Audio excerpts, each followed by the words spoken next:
আমরা দশম শ্রেণীর বাংলা ব্যাকরণ বিষয়টা আমাদের অনলাইন টিচিং শুরু হয়েছে। তোমরা জানো নিশ্চয়ই যে দশম শ্রেণীর বাংলা ব্যাকরণে টপিক রয়েছে চারটি। কি কি না, কারক রয়েছে, সমাস, বাক্য এবং বাচ্য। এই চারটি টপিক তোমাদের পড়তে হবে। এখান থেকে 16 নম্বর কোশ্চেন থাকবে পরীক্ষায়, 8 নম্বর এমসিকিউ এবং 8 নম্বর এসএকিউ। তো এই 16 নম্বর কোশ্চেনের জন্য তোমাদের কিন্তু ব্যাকরণ বইটাকে খুঁটে খুঁটে পড়তে হবে এবং সেই খুঁটে খুঁটে পড়ার ক্ষেত্রে খুব সহজ জিনিসও ভুল হয়ে যায়, আবার খুব কঠিন জিনিস সেটা তো ভুল হয়ই মানুষের। ব্যাকরণের ক্ষেত্রে খুব সাবধান, প্র্যাকটিসটা খুব দরকার। তোমরা সবাই এখন গৃহবন্দী অবস্থায় আছো, তো আমি আজকে ব্যাকরণে একটা ক্লাস নেব। তোমরা দেখতেই পাচ্ছ আমি আজকে সমাস নিয়ে আলোচনা করার চেষ্টা করব। 30 মিনিটের একটি ক্লাসে সমাস নিয়ে যেটুকু আলোচনা সম্ভব আমরা করার চেষ্টা করছি। প্রথমে আসি সমাস। সমাস এর প্রত্যয় বিশ্লেষণ করলে হয় সমপূর্বক অস যোগ অ। সমাস শব্দের অর্থ সংক্ষেপ, বা যদি বলি সংক্ষেপে থাকা। এখন প্রশ্ন হচ্ছে সমাস তাহলে কাকে বলবো আমরা? সমাস সংজ্ঞাটা খুব গুরুত্বপূর্ণ না। পরস্পর অর্থ সম্বন্ধযুক্ত দুই বা ততোধিক পদের মিলনকে বলা হচ্ছে সমাস। সমাস পদের সঙ্গে পদের মিলন। তাহলে আর যদি ভালো করে আমরা বলি, সমাস শব্দের অর্থ আমরা বলেছি সংক্ষেপ। তাহলে সংক্ষেপে সুন্দর করে বলবার জন্য পরস্পর অর্থ সম্বন্ধ যুক্ত দুই বা ততোধিক পদের মিলনকে বলা হচ্ছে সমাস। যেমন আমি লিখছি জায়া ও পতি সমান সমান দম্পতি। এখানে পরস্পর অর্থ সম্বন্ধ যুক্ত একাধিক পদ রয়েছে। জায়া ও এবং পতি, এদের মিলনে দম্পতি সমাস হয়েছে। এখন সমাস শিখতে গেলে বা সমাস সম্পর্কে জানতে গেলে কতগুলো বুনিয়াদি বস্তু রয়েছে, কতগুলো গুরুত্বপূর্ণ বিষয় রয়েছে, সেই জিনিসগুলো আগে জানতে হবে। তারপরে আমরা সমাসের শ্রেণীবিভাগের মধ্যে প্রবেশ করব এবং তারপরে হয়তো কোনো একটা সমাস নিয়ে একটা ক্লাসে এই বিষয়ে আলোচনা করা যায় না। তো প্রথমে আমরা বলি সমাস শিখতে গেলে বা সমাস সম্পর্কে জানতে গেলে প্রথমে কতগুলো জিনিস আমাদের কাছে গুরুত্বপূর্ণ হয়ে ওঠে। আমি নামগুলো লিখছি। প্রথমে বলি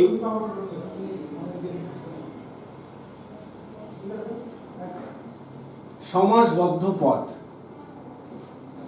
সমাসে একাধিক পদ মিলিত হয়ে যে নতুন একটি পদ সৃষ্টি করে তাকে আমরা বলছি সমাসবদ্ধ পদ।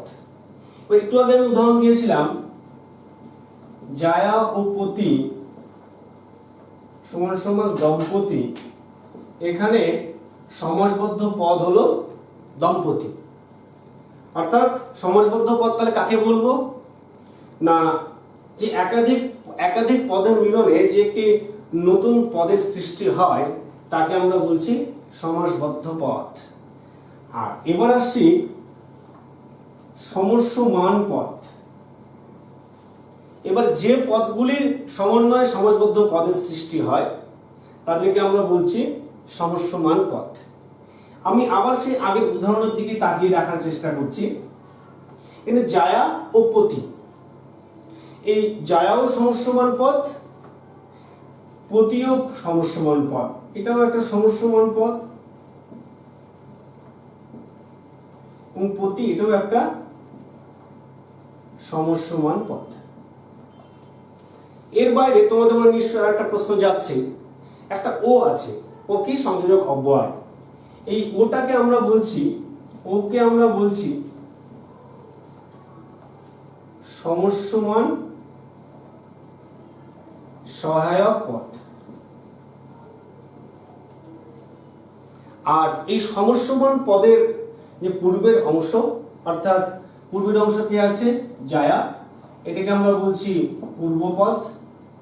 আর পরের অংশ কি আছে, প্রতি, এইটাকে আমরা বলছি উত্তর পদ বা পরপদ। তাহলে আমরা অনেকগুলো জিনিস জেনে ফেললাম। এক উদাহরণ দিয়ে আমরা কিন্তু সেই জিনিসগুলোর ভিতরে ঢুকতে পারি। সমাসবদ্ধ পদ কাকে বলে না, একাধিক পদের সমন্বয়ে যে একটি নতুন পদের সৃষ্টি হয় তাকে বলা হচ্ছে সমাসবদ্ধ পদ। কে এখানে নিশ্চয়ই বুঝতে পারছো, দম্পতি। আর সমস্যমান পদ কাকে বলে না, যে পদগুলির সমন্বয়ে সমাসবদ্ধ পদের সৃষ্টি হয় তাদের প্রত্যেককে বলা হয় সমস্যমান পদ। এখানে জায়া এটা একটা সমস্যমান পদ, প্রতি এটা একটা সমস্যমান পদ। এবং এখানে আর একটা সহায়ক পদ আছে, সেটাকে না ও, এটাকে আমরা বলছি সমস্যমান সহায়ক পদ। আর এই সমস্যমান পদের পূর্বের অংশকে আমরা বলি পূর্বপদ এবং পরের অংশকে আমরা বলি উত্তরপদ বা পরপদ। হলো, এবারে আরেকটা জিনিস রয়েছে, সেটা হচ্ছে ব্যাস বাক্য। ব্যাস, সমাস শব্দের অর্থ আমরা কি বলেছিলাম না, সমাস শব্দের অর্থ বলেছিলাম আমরা সংক্ষেপ। আর ব্যাস শব্দের অর্থ হচ্ছে কি না বিস্তার। ব্যাস শব্দের অর্থ বিস্তার। আচ্ছা, তাহলে ব্যাস বাক্য কাকে বলে না, যে একটি সমাস, যে একাধিক পদের সমন্বয়ে সমাসবদ্ধ পদের সৃষ্টি হয় তাকে একসঙ্গে বলা হয় ব্যাস বাক্য। তাহলে এখানে জায়া ও প্রতি মিলে সমাসবদ্ধ পদ কি তৈরি হয়েছে, দম্পতি। এখানে জায়া ও প্রতি এই অংশটাকে একসঙ্গে আমরা বলবো ব্যাস বাক্য। বুঝতে পারছি নিশ্চয়ই। তাহলে এই যে জিনিসগুলো নিয়ে আলোচনা হলো, এটা সমাস শেখার ক্ষেত্রে সবার আগে দরকার, সমাস শেখার ক্ষেত্রে সবচেয়ে গুরুত্বপূর্ণ। কি কি না, সমাস কাকে বলে এবং সমাস শিখতে গেলে যে জিনিসগুলো দরকার হয় সেগুলো হচ্ছে সমস্যমান পদ, সমস্যমান পদের পূর্বের অংশ পূর্বপদ, পরের অংশ উত্তরপদ বা পরপদ, সমাসবদ্ধ পদ তো আগেই বললাম, সমস্যমান পদ, সমস্যমান সহায়ক পদ এবং ব্যাস বাক্য। এবার স্বাভাবিকভাবে আরেকটা প্রশ্ন উঠে আসে, আমরা বলেছিলাম সমাস শব্দের অর্থ কি, সংক্ষেপ। আর ব্যাস শব্দের অর্থ আমরা কি বললাম, বিস্তার। তাহলে সমাস আর ব্যাসের মধ্যে আমরা কিন্তু সমাসের বিপরীত শব্দ কি বলতে পারি না, সমাসের বিপরীত শব্দ কিন্তু ব্যাস। হলো, তাহলে সমাস আর ব্যাস বাক্যের মধ্যে পার্থক্য কি, সমাস শব্দের অর্থ সংক্ষেপ, ব্যাস শব্দের অর্থ বিস্তার। হলো, সমাস আসলে একটি সমাসবদ্ধ পদ, আর ব্যাস বাক্য আসলে কি না অনেকগুলো পদের সমষ্টি। আচ্ছা, এবারে আসি সমাসের শ্রেণী বিভাগ।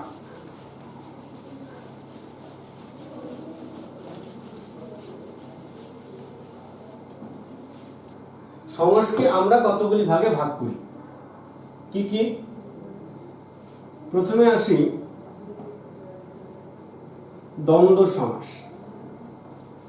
বানানটা সাবধান, অনেকে দ্বন্দ্ব বানান ভুল করে, দয় বয় দন্ত নয় দয় বয়, দ্বন্দ্ব সমাস। তারপরে আসি দ্বিগু সমাস, দ্বন্দ্ব দ্বিগু। আসি কর্মধারী সমাস,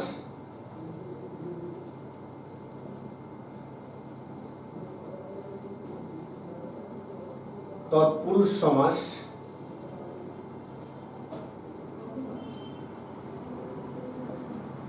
আসে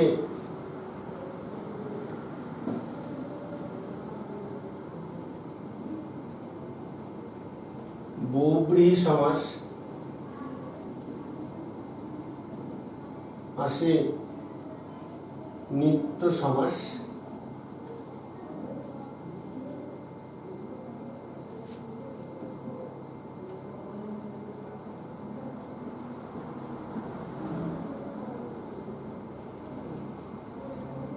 অব্যয়ীভাব সমাস, এর বাইরে তাহলে আমরা এখানে কয়টা সমাস পেলাম না 7টি। দ্বন্দ্ব সমাস, দ্বিগু, কর্মধারয়, তৎপুরুষ, বহুব্রীহি, নিত্য, অলোপ। এর বাইরে আরো দুটো সমাস আছে। কি কি? সরি, নিত্য এবং অব্যয়ীভাব। এর বাইরে দুটো সমাস আছে। একটা হচ্ছে অলোপ সমাস আর একটা হচ্ছে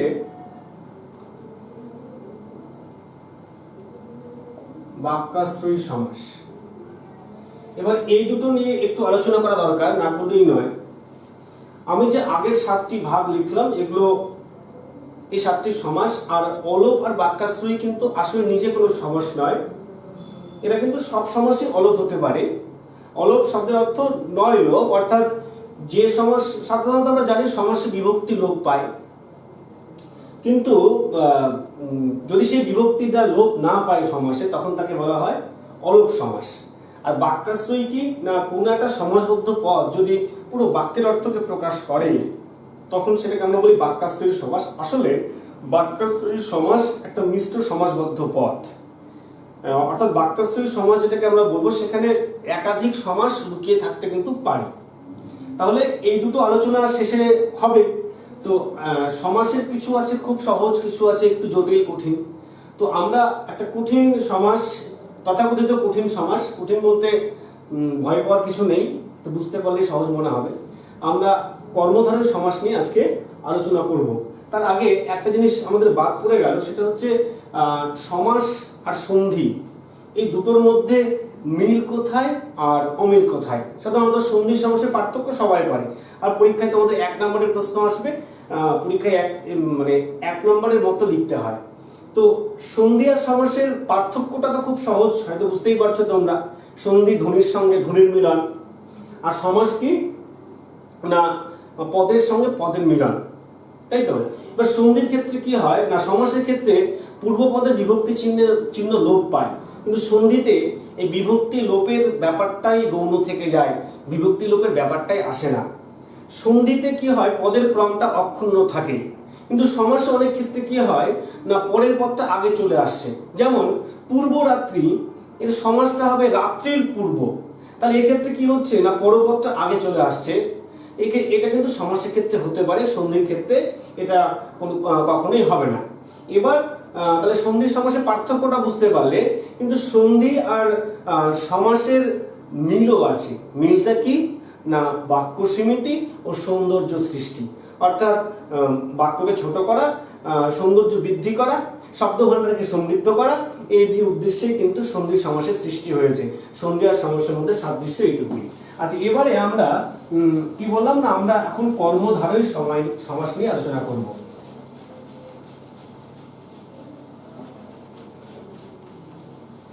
কোন সমাস বললাম? কর্মধারয় সমাস। কর্মধারয় সমাস কাকে বলবো না, বিশেষ্য বিশেষ্য, বিশেষণ বিশেষণ বা বিশেষ্য বিশেষণ পদের যদি সমাস হয় এবং সমাস নিষ্পন্ন হওয়ার পর যদি উত্তর পদের অর্থ প্রাধান্য থাকে, তখন সেই সমাসকে আমরা বলি কি না, কর্মধারয় সমাস হলো। এবার এই কর্মধারয় সমাসকে আমরা আবার কতগুলো ভাগে ভাগ করছি, তোমরা ভালো করে লক্ষ্য করবে। একটাকে আমরা বলছি সাধারণ কর্মধারয় সমাস, একটাকে আমরা বলছি মধ্য পদলোপী কর্মধারয় সমাস, আরটাকে আমরা বলছি উপমাবাচক কর্মধারয় সমাস। এবার এই যে উপমাবাচক কর্মধারয় সমাস, এটাকে আমরা 3 ভাগে আবার ভাগ করছি। কি কি? একটাকে আমরা বলছি উপমান কর্মধারয়, একটাকে আমরা বলছি উপমিত কর্মধারয়, এবং একটাকে আমরা বলছি রূপক কর্মধারী। এই তিন ভাগে আমরা ভাগ করছি, হলো উপমাবাচক কর্মধারী সমাসকে। তাহলে মোটামুটি এটা কর্মধারী সমাসের শ্রেণীবিভাগ। একটা সাধারণ কর্মধারী সমাস, একটা বলছি মধ্য পদলোপী কর্মধারী সমাস, আর এটাকে বলছি উপমাবাচক কর্মধারী সমাস। এবার উপমাবাচক কর্মধারী সমাসের আবার তিনটি ভাগ আছে: উপমান কর্মধারী সমাস, উপমিত কর্মধারী সমাস এবং রূপক কর্মধারী সমাস। এবার সাধারণ কর্মধারী সমাস অর্থাৎ আমি যেটা বললাম কর্মধারী সমাসের যেটা সংজ্ঞা দিয়েছিলাম সেটাই সাধারণ কর্মধারী সমাস।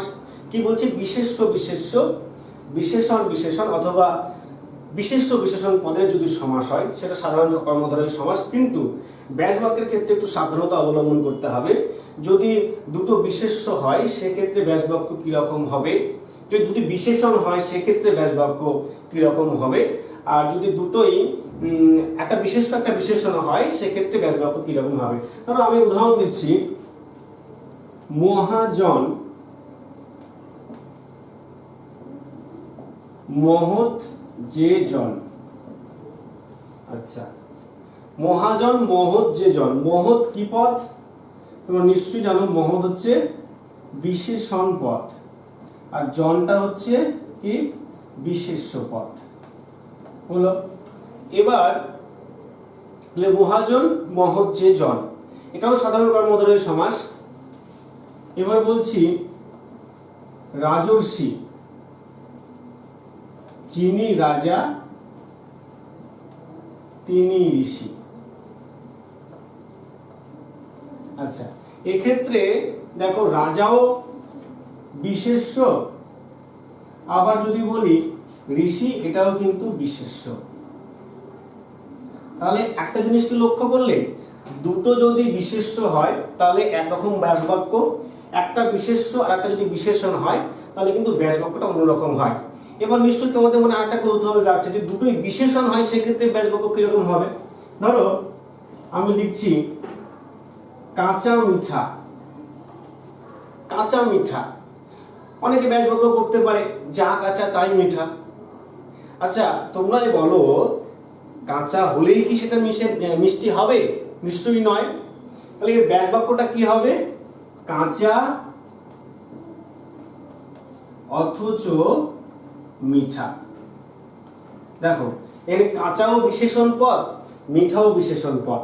তাহলে দুটোই যদি বিশেষ্য পদ হয় তাহলে তার একরকম ব্যাস বাক্য, দুটোই যদি বিশেষণ পদ হয় তাহলে তার অন্যরকম ব্যাস বাক্য, এবং একটা বিশেষ্য এবং আরেকটা যদি বিশেষণ হয় সেক্ষেত্রে কিন্তু আবার অন্য রকমের ব্যাস বাক্য। তাই কর্মধারী সমাস, সাধারণ কর্মধারী সমাস করবার সময় আগে দেখতে হবে সেখানে কি কি পদ রয়েছে। বিশেষ্য, দুই বিশেষ্য থাকলে একরকম ব্যাস বাক্য, দুই বিশেষণ থাকলে আরেক রকম, আবার যদি বিশেষ্য বিশেষণ থাকে তাহলে আরেক রকমের ব্যাস বাক্য হয়। তাহলে আমাদের সাধারণ কর্মধারী সমাস হয়ে গেল। আমি একটু মুছে দিচ্ছি। এবারে আমাদের আলোচনায় আসবে কে না, মধ্য পদলোপী কর্মধারী সমাস। মধ্য পদলোপী নামটা থেকে তোমরা বুঝতে পারছো না, যে কর্মধারী সমাসে ব্যাস বাক্যের মধ্যবর্তী ব্যাখ্যাধর্মী পদটি লোপ পায় সেই সমাসকে আমরা বলছি মধ্য পদলোপী কর্মধারী সমাস। যেমন আমি একটা উদাহরণ লিখছি, দেখো সিংহাসন, এর ব্যাস বাক্য কি হবে না সিংহ চিহ্নিত আসন। যখন সমাসবদ্ধ হচ্ছে তখন এই চিহ্নিত অংশটুকু কিন্তু লোপ পেয়ে যাচ্ছে। তাহলে এখানে কি হচ্ছে না, ব্যাস বাক্যের মধ্যবর্তী ব্যাখ্যাধর্মী পদটা লোপ পেয়ে যাচ্ছে, তাই এটা মধ্য পদলোপী কর্মধারী সমাস। বা এরকম আরো উদাহরণ বলা যেতে পারে, যেমন জামাই ষষ্ঠী, জামাইয়ের কল্যাণে ষষ্ঠী, এখানে কল্যাণে যে মধ্যবর্তী পদ সেটা লোপ পাচ্ছে। বট গাছ, বট নামক গাছ, এই নামক মধ্য মাঝখানে ব্যাখ্যাধর্মী পদ এটা লোপ পাচ্ছে, তাই এটা মধ্যলোপী কর্মধারী সমস্যায়, এগুলো মধ্যপদলোপী কর্মধারী সমস্যার উদাহরণ হবে। তাহলে মধ্যপদলোপী কর্মধারী সমস্যা আমাদের জানা হয়ে গেল। এবার আসি উপমাবাচক কর্মধারী সমাস, যার তিনটি ভাগ: উপমান, উপমিত এবং রূপক কর্মধারী সমাস। এটা খুব গুরুত্বপূর্ণ কিন্তু কর্মধারী সমাসের ক্ষেত্রে, এটা খুব ভালো করে বোঝার চেষ্টা করবে। প্রথমেই জানতে হবে যে উপমান কাকে বলে, উপমেয় কাকে বলে। সাধারণ ধর্ম জিনিসটা কি, আর সাদৃশ্যবাচক শব্দ কি?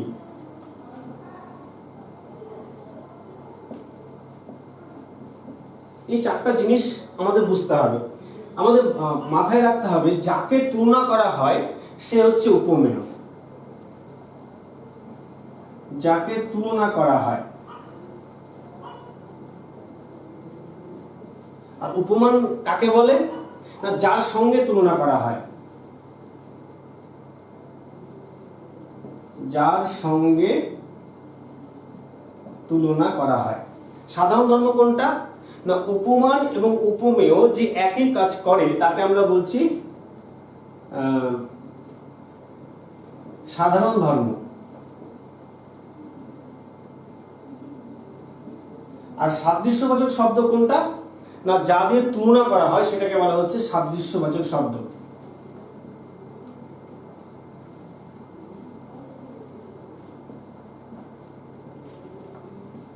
এই চারটা জিনিস আগে পরিষ্কার হতে হবে, তাহলে আমরা এই তিনটি সমাস বুঝতে পারবো। কি না, উপমেয়, যাকে তুলনা করা হয় সে হচ্ছে উপমেয়, যার সঙ্গে তুলনা করা হয় সে হচ্ছে উপমান, উপমেয় এবং উপমান যে একই কর্ম সম্পাদন করে তাকে বলা হচ্ছে সাধারণ ধর্ম, আর যাদের তুলনা করা হয় সেটা হচ্ছে সাদৃশ্যবাচক শব্দ। এবার আমি একটা উদাহরণ না দিলে ব্যাপারটা পরিষ্কার হয় না। আমি বলছি, দেখো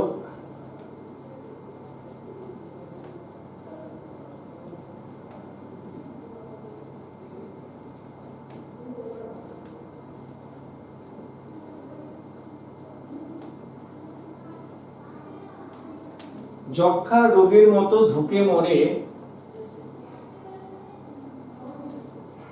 মানুষের মন। যক্ষা রোগীর মতো ধুকে মরে মানুষের মন, এটা জীবনানন্দ দাশের কবিতার লাইন। করোনা ভাইরাসের কথা মনে করে কবিতার লাইনটা চলে এলো। তো যাকে তুলনা করা হয় সে হচ্ছে কি না, উপমেয়। এখানে কাকে তুলনা করা হচ্ছে, মানুষের মনকে তুলনা করা হচ্ছে, তাহলে এটা হচ্ছে উপমেয়। আচ্ছা, এবার আসি উপমান কাকে বলে, যার সঙ্গে তুলনা করে। কার সঙ্গে? যক্ষা রোগীর সঙ্গে তুলনা করা হচ্ছে, এটাকে আমরা বলবো কি উপমান। এবার উপমান আর উপমেয় যে একই কর্ম সম্পাদন করে সেটা হচ্ছে সাধারণ ধর্ম। তাহলে এখানে সাধারণ ধর্ম কোনটা, ধুকে মরে।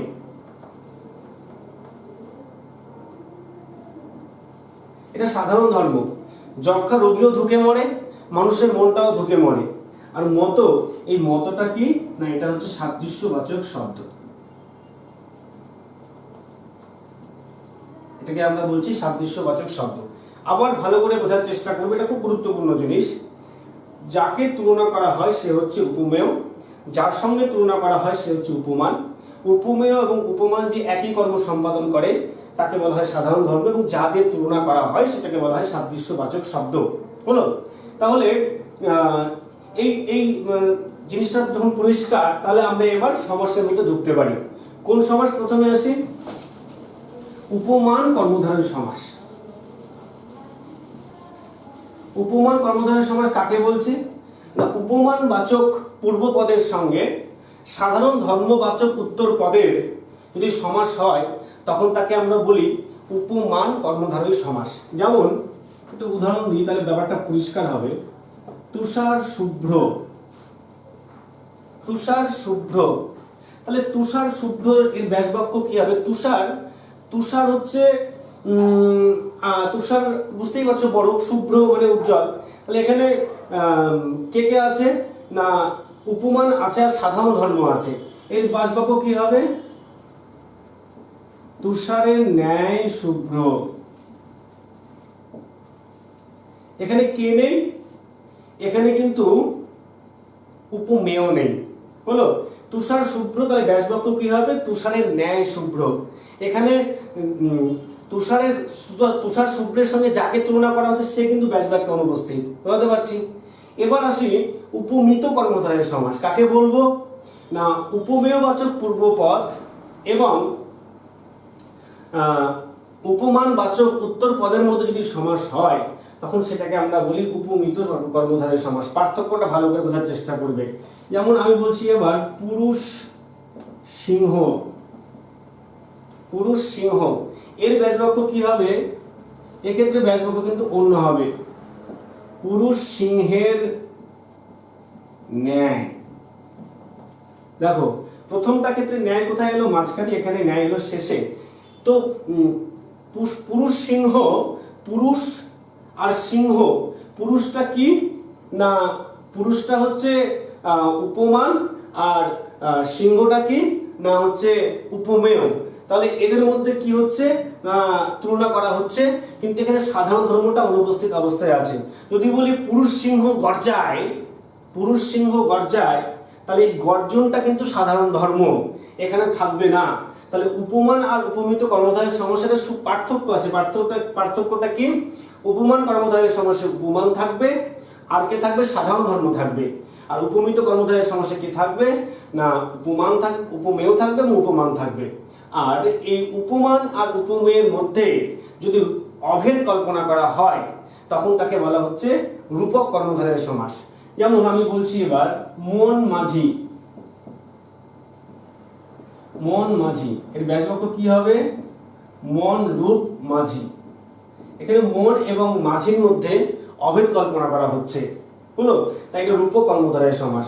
তাহলে উপমিত আর রূপক কর্মধারয় সমাসটা কি না, উপমিত কর্মধারয় সমাসেও সমাসী উপমান আর উপমেয় থাকে, রূপক কর্মধারয় সমাসেও কিন্তু উপমান আর উপমেয় থাকে। কিন্তু রূপক কর্মধারয় সমাসে উপমান এবং উপমেয়ের মধ্যে সম্পর্ক যতটা নিবিড় হয়, ততটা নিবিড় কিন্তু উপমিত কর্মধারয় সমাসের ক্ষেত্রে হয় না। এটাই হচ্ছে এই দুই সমাসের মধ্যে সূক্ষ্ম পার্থক্য। তাহলে তিনটা জিনিস আরেকবার, এটা খুব গুরুত্বপূর্ণ জায়গাটা বুঝতেই হবে তোমাদের, যে উপমান কর্মধারয় সমাস উপমানের সঙ্গে সাধারণ ধর্মের সমাস হয়, উপমিত কর্মধারয় সমাস উপমানের সঙ্গে উপমেয়ের সমাস হয়, আর রূপক কর্মধারয় সমাসের ক্ষেত্রেও কিন্তু উপমান ও উপমেয়ের মধ্যেই সমাসটা হয়ে থাকে। তাহলে পার্থক্যের দিক থেকে কি দেখতে পাচ্ছি আমরা না, উপমান কর্মধারয় সমাসে উপমান থাকবে আর সাধারণ ধর্ম থাকবে, উপমিত কর্মধারয় সমাসে উপমান আর উপমেয় থাকবে, আর রূপক কর্মধারয় সমাসেও কিন্তু উপমান আর উপমেয় থাকবে। এবার তুষার শুভ্র, এখানে কিন্তু উপমান আছে আর সাধারণ ধর্ম আছে, কিন্তু কে নেই? উপমেয় নেই, এটা মাথায় রাখতে হবে। আবার পুরুষ সিংহ, এখানে কিন্তু উপমান আছে, উপমেয় আছে, সাধারণ ধর্ম অনুপস্থিত। আমি সাধারণ ধর্ম বলেছিলাম, পুরুষ সিংহ গর্জায়, অর্থাৎ পুরুষটাও গর্জায়, সিংহটাও গর্জায়, হলো। আর রূপকে কি হবে না, এই দুয়ের মধ্যে অভেদ কল্পনা করা হবে। মন মাঝি, মন মাঝি তোর বৈঠানে রে, আমি তোর বাইতে পারলাম না। এই মন মাঝি, মন এবং মাঝির মধ্যে অভেদ কল্পনা করা হচ্ছে। বা আঁখি পাখি, আঁখি রূপ পাখি, মানে আঁখি এবং পাখির মধ্যে অভেদ কল্পনা করা হচ্ছে। এটাও কিন্তু রূপক কর্মধারয় সমাসের উদাহরণ। ঠিক আছে, তাহলে আমাদের আজকে আমরা সমাসের খুব গুরুত্বপূর্ণ জিনিসগুলো নিয়ে আলোচনা করার পর আমরা একটা সমাস নিয়ে আলোচনা করলাম, সেটা হচ্ছে কর্মধারয় সমাস। পরবর্তী ক্লাসে অন্য কোনো মাস্টারমশাই হয়তো অন্য কোনো সমাস পড়াবে। ঠিক আছে, তাহলে আজকে এই পর্যন্তই থাকলো। আগামী দিন আবার নতুন কিছু পড়ানো যাবে।